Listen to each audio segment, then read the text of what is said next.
मैं नरेश कुमार आप सभी का गुरुग्राम कॉलेज में स्वागत करता हूं। हम बीए पार्ट 3rd ईयर में पढ़ रहे थे अंतर्राष्ट्रीय संबंध की बुक को। तो अंतर्राष्ट्रीय संबंध में हमने अभी तक शीत युद्ध को हम पढ़ चुके थे, भारत पाकिस्तान संबंध, भारत चीन संबंध, भारत बांग्लादेश संबंध, भारत श्रीलंका संबंध और जो समसामयिक मुद्दे हैं मान लो अंतर्राष्ट्रीय राजनीति में, उन सभी को हम मुद्दों को हम पढ़ चुके थे।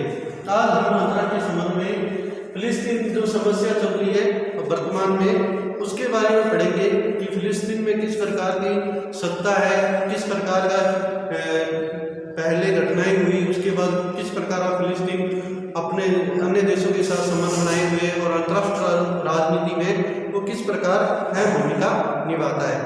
तो आज हम प्रथम अरब इजरायली युद्ध की फिलिस्तीन की जो नीतियां हैं उनके बारे में, उनकी समस्याओं और अरब इजराइल जो तेल निर्यात के देश हैं सभी, उनके बारे में आज हम अध्ययन करेंगे। फिलिस्तीन पर ब्रिटिश मेडलैंड की घोषणा के साथ ही 15 मई 1948 में, ठीक है, इजराइल राज्य का जो प्रादुर्भाव हुआ, जो अरब राज्यों को पूर्णतः असामान्य था। इस घोषणा के अस्तित्व को समाप्त करने के उद्देश्य से मिस्र, सीरिया, जोर्डन, लेबनान, यमन, अरब इजराइल आदि देशों ने आक्रमण कर दिया। इजरायली सेना इस आक्रमण से पहले ही आश्वस्त थी और संयुक्त राज्य अमेरिका, ब्रिटेन, फ्रांस तथा सोवियत संघ के इजराइल को वांछित संपूर्ण सहायता प्रदान की थी। अंतर्राष्ट्रीय यहूदीवाद के पूर्ण सहयोग, साम्राज्यवादी शक्तियों के सशस्त्र सहयोग तथा धार्मिक जोश एवं जातीय एकता से सभी जो यहूदी थे उनमें एक अपूर्ण संगठित शक्ति एवं साहस तथा ऐतिहासिक घर को प्राप्त कर उन्हें नहीं खो देने का भय था, जिससे उन्हें एक संयुक्त प्रहार को खुशी खुशी झेल लिया और उन्हें अभूतपूर्व जो करारी मात दे दी, जिससे उन्होंने अरबों के संयुक्त प्रहार को खुशी खुशी से झेल लिया और वह सफल नहीं हुए। किंतु अरबों के एक बड़े शत्रु पर भी अधिकार कर लिया गया। इजराइल रणकौशल व उसकी कूटनीतिक सफलता से संपूर्ण विश्व संभावित रह गया। संयुक्त राष्ट्र संघ ने इजराइल के विभाजन के समय 14,000 वर्ग किलोमीटर का क्षेत्र दिया, किंतु इस युद्ध के दौरान उन्होंने अरब के कुछ देशों पर और अधिकार कर लिया और क्षेत्रफल 20,700 वर्ग किलोमीटर बढ़ा दिया। सियाम महाद्वीप पर एक भाग इजराइल ने जीत अपने में ले लिया और पश्चिम गिलोलो, पश्चिमी निगेव एवं येरूशलेम पुराना नगर जिसका लगभग 5,500 वर्ग किमी तथा मिस्र से गाजा पट्टी का लगभग 285 वर्ग किमी क्षेत्र इजराइल ने जीत लिया। इसी विजय ने इजराइल और फिलिस्तीन लगभग 285 वर्ग किसी भी क्षेत्र इजराइल ने जीत लिया।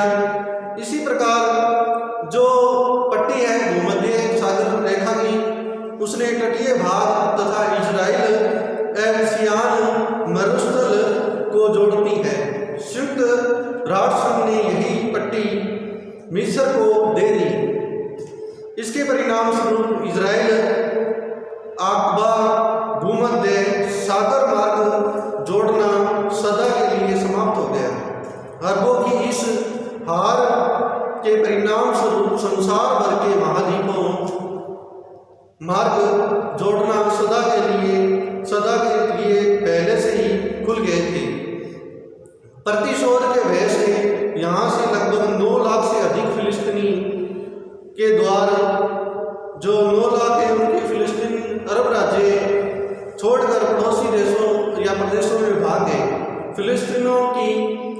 70% जनसंख्या शरणार्थी के रूप में गाजा पट्टी, जॉर्डन, सीरिया व लेबनान में संयुक्त राष्ट्र संघ के शरणार्थी कैंपों में बसाई गई। धीरे धीरे यह संख्या 15 लाख हो गई। इन शरणार्थियों को अपने घेरे में बसाने के अरबों संयुक्त राष्ट्र संघ के विश्व शक्तियों के सभी प्रयास असफल रहे। इजराइल अधिकृत क्षेत्र नहीं लौटने के लिए कृत संकल्प है और फिलिस्तीनी अरब अपनी मातृभूमि प्राप्त करने के लिए दृढ़ है। इसी उलझन में यह समस्या विश्व राजनीति की एक जटिल समस्या बन गई। संयुक्त राष्ट्र संघ महासभा 14 मई 1948 को फिलिस्तीन में शांति स्थापित करने के लिए काउंट कॉफ ब्राडार्ड को मध्यस्थ नियुक्त कर दिया गया, जो 17 सितंबर को बनराड की हत्या कर दी गई। इसके बाद मध्यस्थ पद पर डॉक्टर राफ बूचे की नियुक्ति की गई, जिसके प्रयत्न से 1949 के पश्चात इजराइल और उसके पड़ोसी जो देश हैं उनमें मिस्र के साथ रोड्स की, लेबनान के साथ अर्श अल मकीरा की और जॉर्डन के साथ रोड्स की और सीरिया के साथ मन हजीम की युद्ध विराम संधियां हो गई। इस प्रकार प्रथम अरब इजराइल है उसका युद्ध अन्य राज्यों के साथ चला।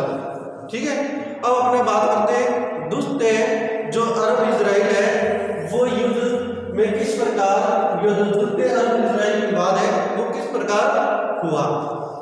अब हम मानते हैं कि जो भी अरब इजराइल जो भी देश है उनमें वेस्ट क्रिया तक देश है, तो उनके बीच में क्या है संघर्ष या विवाद युद्ध की स्थिति बनी रहती है।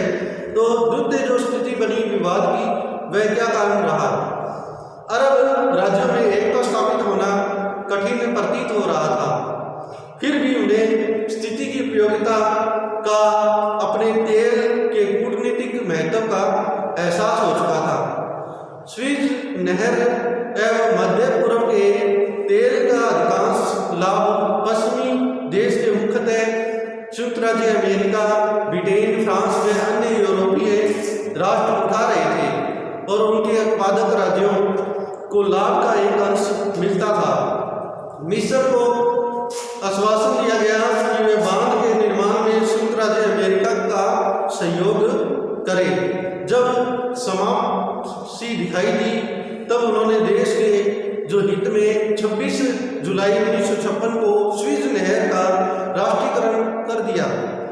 इस कार्य के स्विज में इजराइल एवं प्रवेश अवरुद्ध हो गया तथा पश्चिमी शक्तियों का जो नियंत्रण है और प्रभुत्व है शक्ति और जो उपयोग था वो शोषण कार्य समाप्त हो गया। स्विज के जो राष्ट्रीयकरण से राष्ट्रीय राष्ट्र बदलाव था और उसकी 29 अक्टूबर 1956 को इजराइल ने एक सियान महाद्वीप पर 31 अक्टूबर 1956 को ब्रिटेन, फ्रांस आदि देशों ने मिलकर हमला कर दिया और मिस्र 3 शक्तियों के हमले के मध्य गिर गया। 5 दिवसीय इस युद्ध में ऐसा हुआ कि जो स्थिति थी वह संयुक्त राज्य अमेरिका खुलकर तो युद्ध में नहीं उतरा, परंतु अप्रत्यक्ष रूप से इस युद्ध का संचालन करता रहा, सशस्त्र सप्लाई करने और सदैव तत्पर रहा। संयुक्त राष्ट्र संघ के शांति के सभी प्रयास विफल हो गए। 2 नवंबर को सोवियत धमकी से युद्ध विराम हो गया। 24 नवंबर को संयुक्त राष्ट्र संघ की महासभा में तीनों सेनाओं को युद्ध पूर्व की स्थिति से लौट जाने के आदेश दिए गए। दिसंबर में ब्रिटेन और फ्रांस ने अपनी सेनाएं हटा दी, परंतु इजराइल ने प्रारंभिक प्रस्तावों को ठुकराने के 5 माह बाद 7 मार्च 1957 को संयुक्त राज्य अमेरिका के अनुरोध पर एक गाजा पट्टी से अमेरिकी सेना जो चालक है उनकी स्वतंत्र यथावत स्थिति बनी रही तथा गाजा पट्टी पर संयुक्त राज्य अमेरिका संघ का क्या हो गया, नियंत्रण हो गया। मिस्र ने जो विवाद है वो हल करने के लिए संयुक्त राष्ट्र संघ से प्रार्थना कर संयुक्त राष्ट्र संघ के सैनिक दस्ते तैनात करवाए और अपनी समस्याओं की उग्रता में थोड़ी कमी आई। 1956 के बाद स्विच जो नहर है इजराइल के लिए बंद कर दी गई और स्वेज संपत्ति जो मिस्र की संपत्ति थी उसे पूर्ण विश्व ने स्वीकार कर लिया। इस युद्ध में मिस्र की हार हो गई, परंतु विश्व जनमत उसके पक्ष में ही हो गया। ब्रिटेन, फ्रांस और इजराइल के संयुक्त हमलों की एक बहुत बुरी बताया गया और हमलों जो इजराइल है उसके सभी राज्यों ने हमलावर जो भी राष्ट्र थे उनकी घोषणा कर दी और इस हार से अरबों का जो क्रूर था, उनका स्वभाव था, क्रूर स्वभाव था, उसका परिणाम यह हुआ कि प्रतिरोधिता उन्होंने खो दी और उसके साथ ही वह संगठन का जो लड़ने में बाध्य हो रहा था उससे उनको क्या मिली, मुक्ति मिली और पूर्ण रूप से जो अरब इजराइल है उस पर पूर्ण नियंत्रण किसका हो गया, संयुक्त राज्य अमेरिका का हो गया।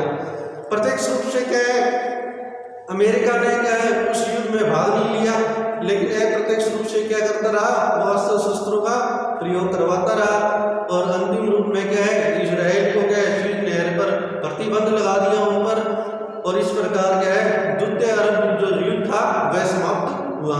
फिर उसके बाद आपने देखते हैं कि तृतीय अरब इजराइल विवाद है वो किस प्रकार विश्व में अंतर्राष्ट्रीय राजनीति में कारण बना। तो अब हम बात करते हैं अरब और इजराइल के मध्य समस्या अब धीरे धीरे बढ़ने लगी। फिलिस्तीन शरणार्थी समस्या, क्षेत्रीय विवाद और जॉर्डन नदी के जल निवारण विवरण की समस्या उलझने के बजाय अधिक उलझती रही।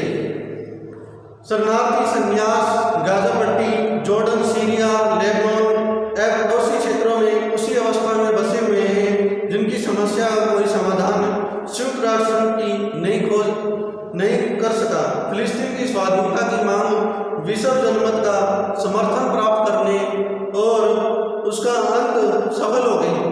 फिलिस्तीन को प्राय सभी विश्व सम्मेलनों में सम्मानपूर्वक स्थान मिलने लगा और शरणार्थी अपने घर की मांग करने में लग गए, जिसको अरब इजराइल नागरिकता प्रदान करने की तैयारी नहीं है और इजराइल उन्हें बसाने के लिए राजी भी नहीं है। 18 मई 1967 को मिस्र ने सीरिया में इजरायली आक्रमण को रोकने के लिए सुरक्षा परिषद से गाजा पट्टी, सियान महाद्वीप और तीरान जल जो मरुस्थल है उसके जो शर्म अल शेख में तैनात संयुक्त राष्ट्र संघ सेनाओं की जो हटाने की मांग की गई। संघ के महासचिव ने इस मांग को स्वीकार कर लिया और आपात सेना हटा ली गई। इसके तुरंत ही बाद ही मिस्र की सेना सियान महाद्वीप से सटी और मिस्र इजरायली सीमा पर आ डटी। इजराइल, सीरिया और जॉर्डन में तुरंत ही युद्ध तैयारी होने लगी। मिस्र, सऊदी अरब और इजराइल से सटी आकबा की खाड़ी है जो इजराइल को लाल सागर में पहुंचने का रास्ता देती है। इजराइल इस खाड़ी को अपनी जीवन रेखा मानता है और 23 मई 1967 को संयुक्त अरब अमीरात की सरकार ने इजरायली जहाजों के अलावा की खाड़ी में प्रवेश की मनमानी कर दी। मिस्र के राष्ट्रपति नासिर ने यह घोषणा की कि खाड़ी कोई अंतर्राष्ट्रीय जलमार्ग नहीं है, यह मिस्र और अरब के जो प्रदेश है उसके क्षेत्र में पड़ती है, इसलिए इजराइल के जो इधर से आगमन करने का कोई अधिकार भी नहीं है। संयुक्त अरब गणराज्य इस घोषणा ने स्थिति को और गंभीर बना दिया। इजराइल के इसके लिए स्विज नहर पहले से ही बंद थी। आकबा की खाड़ी बंद करने वाला उसका गला घोटने का नया प्रयोग किया गया। ऐसे हालत में अब प्राय निश्चित हो गया कि पश्चिमी एशिया में भयंकर विस्फोट होकर रहेगा। ब्रिटेन और अमेरिका ने आकबा की खाड़ी के घेराव को गलत और अंतर्राष्ट्रीय जो नियम है उसका उल्लंघन बताया। 29 मई 1967 को इन दोनों ने इजराइल के प्रधानमंत्री एस्कोल को इस बात का आह्वान किया कि वह आकबा की खाड़ी की नाकाबंदी खत्म करने का कार्य करे। ब्रिटेन और अमेरिका का वरद हस्त पाकर इजराइल ने जो घोषणा की वह आकबा की नाकाबंदी और आक्रमण तुल्य है। यदि इसे खत्म नहीं किया गया तो इजराइल का बल प्रयोग करके उसे नाकाबंदी तोड़नी भी पड़ सकती है। मध्य पूर्व में स्थित उत्तरोत्तर गंभीर होने लगी और सोवियत संघ के जो युद्ध प्रोत है वे क्या करने लगे, भूमध्य सागर में चक्कर काटने लगे। अरब देशों की सैनिक तैयारी भी शुरू हो गई। इसी हालात में अरब ने 3 शिगरी शत्रु पर हमला करने का निश्चय किया और 5 जून 1967 को इजरायली विमानों ने एकाएक जो काहिरा और मिस्र के अन्य हवाई अड्डे उन पर हमला करना निश्चय कर लिया। अरब इजराइल गणराज्य इजराइल की सीमा पर गाजा पट्टी से लेकर जो दक्षिणी एशिया के नगर क्षेत्र तथा दोनों फौजों में क्या हुई, मुठभेड़ हो गई और स्विज नहर के पूर्व किनारे तक पहुंच गई। इससे इजरायली सेना ने यरूशलेम के नगर और उसके उत्तरी पूर्वी इलाकों पर कब्जा कर लिया। जॉर्डन को हथियार डालने का विवश करना पड़ा और जॉर्डन के कारण 20,000 सैनिक और असैनिक मारे गए। इस युद्ध में 6 दिन ही चला और 7 जून को सुरक्षा परिषद ने इस युद्ध को बंद करने का प्रस्ताव पारित किया, जिसे अरब देशों ने अस्वीकृत कर दिया, लेकिन जॉर्डन ने इस प्रस्ताव को अस्वीकार कर लिया। 8 जून को इजराइल और मिस्र के बीच जो युद्ध था वह बंद हो गया और 10 जून को इजराइल और सीरिया के बीच युद्ध विराम हो गया। जिसके बाद इस युद्ध इन देशों में जो युद्ध हुआ वह भीषण पराजय हुई और इजराइल को निम्नलिखित रूप से कुछ लाभ हुआ, जिसमें उनको यह लाभ हुआ कि 750 वायुयान है वह संयुक्त अरब गणराज्य की सेना वायुसेना है उसको पूर्ण रूप से नष्ट कर दिया गया और 700 टैंकर है वे बेकार कर दिए गए और 10,000 से अधिक सैनिकों की क्या हुई, हानि हुई। दूसरा, गाजा पट्टी और शेख उल शेख जो शहीद सियान महाद्वीप है और स्विज नहर है उसके पूर्वी तट पर उनका अधिकार हो गया। किसका हो गया? इजराइल का अधिकार हो गया। यरूशलेम के प्राचीन जो नगर है उस पर कब्जा हो गया।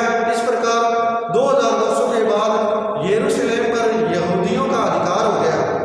तीसरा, चौथा उन्हें यह लाभ हुआ कि उन्होंने जॉर्डन नदी के जो पश्चिम के जो जॉर्डन के संपूर्ण प्रदेश है उन पर अधिकार हो गया और जो सेनाएं हैं सीरिया की 9.2 किमी अंदर तक घुस गई थी, उन्होंने पुनेत्रा की छावनी पर कब्जा कर लिया और जिसमें से जो 64 किमी है वहां पर दूर चला गया। यह स्थिति हुई कि एक तो गाजा पट्टी, दूसरी शेख उल शेख जो और सीरिया के जो पहाड़ है वे सभी क्षेत्र क्या हो गए, इजराइल क्षेत्र में आ गए। तो इजराइल को इस युद्ध से जो युद्ध था, विवाद था, उसमें काफी उनको क्या हुआ, फायदा हुआ। अब अपने बात करते हैं जो इजराइल और अरब है उसका चतुर्थ विवाद जो 6 अक्टूबर 1973 को हुआ, जिसमें 6 अक्टूबर 1973 को मिस्री इजरायली सीरिया सैनिकों ने इजराइल पर जबरदस्त हमला बोल दिया और दोनों पक्षों के बीच जो चौथा युद्ध है वह प्रारंभ हो गया। इस बार संयुक्त राष्ट्र संघ सोवियत संघ के सशस्त्रों ने सुसज्जित थे, उनका शस्त्र भंडार भी पहले से किसी भी समय से सर्वाधिक था। इस युद्ध में पहले मिस्र व सीरिया आगे बढ़े, परंतु 3 देशों के बाद इजराइल भी स्विच के पश्चिम से पहुंचने में सफल हो गई और 22 अक्टूबर को युद्ध विराम पर स्विच के जो पूर्व में मिस्र ने सेना का अधिकार कर लिया और इजरायली सेना को वहां से हटा दिया।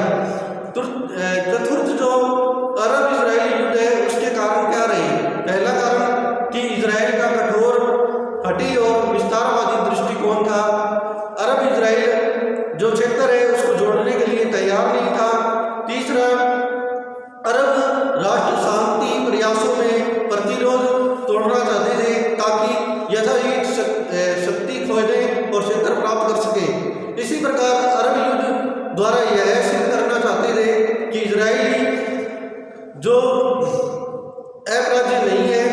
मिस्र कायर या परसुहीन नहीं है। अरब वासियों ने मनोबल पुष्टि करना और उन्हें आत्मविश्वास पैदा करना था, खोई हुई प्रतिष्ठा को पुनः प्राप्त करना था। इस प्रकार जो चतुर्थ युद्ध हुआ अरब और इजराइल का, उसमें भी क्या है, जो इजराइली देश है उनको क्या हुआ, लाभ हुआ। युद्ध विराम के बाद मिस्र और इजराइल के बीच एक समझौता वार्ता चली, जिसके अंत में 11 नवंबर 1973 को अमेरिकी विदेश मंत्री जो थे, उनके सचिव थे किंग्सगर के 6 सूत्रीय समझौते किए गए, जिसमें इजराइल ने हस्ताक्षर किया। पहला था कि मिस्र और इजराइल जो युद्ध विराम है उसका पालन करेगी। दूसरा, 22 अक्टूबर को स्थिति में लौटने के बाद वे तत्कालीन बातचीत करेगी और संयुक्त राष्ट्र संघ के जो तत्वाधान है उसमें सेनाओं की वापसी का एक अंग बनेगी। तीसरे ये बता कि स्विच जो नहर है वहाँ पर कब्जा, प्रतिदिन रसद और दवाइयों की सप्लाई की जाएगी। घायल नागरिक वहाँ से हटा दिए जाएंगे, सप्लाई अनुमति दी जाएगी। काहिरा स्विच मार्ग स्थित चौकियों का जो नियंत्रण है वो संयुक्त राज्य जो कर्मचारी है उनको सौंप दिया जाएगा। अरब इजराइल अधिकारी की गैर सैनिक सम्मान की सप्लाई भी निरीक्षण कर सकेगा। संयुक्त राष्ट्र की निरीक्षण जो चौकियां हैं उनकी स्थापना की जाएगी और युद्ध बंदियों तथा घायल सैनिकों की अदला बदली भी करी जाएगी। अब इसके बाद हम देखते हैं कि शांति वार्ता में युद्ध है, उसके बाद शांति वार्ता। पहला शांति वार्ता समझौता हुआ सन्यास समझौता, जो सितंबर 1975 में हुआ। तो यह इसमें जो क्या है 6 सूत्रीय वार्ता थी, इसका दरवाजा खोल दिया गया, जिसने जून 1974 में इजराइल और सीरिया में एक समझौता हुआ, जो 5 जून 1975 में मिस्र के राष्ट्रपति अनवर सयादत ने स्विच नहर को पुनः अंतर्राष्ट्रीय आगमन के लिए खोल दिया और उसकी स्थिति में सुधार भी लेकर आए। 1975 में अमेरिकी विदेश सचिव हेनरी जो किंग्सर थे, उन्होंने भूमध्य पूर्व के जो देश है उनसे उनकी यात्रा की और मध्य पूर्वी जो एशियाई शांति समझौते कराने के लिए यह उनकी 11वीं यात्रा थी। उनके प्रयासों से मिस्र इजराइल के सभी जो सियान महाद्वीप पर एक समझौता हो गया। अब अपने बात करते हैं अगला जो राष्ट्रपति था सयादत की जो यरूशलेम है उसकी यात्रा 1977 में।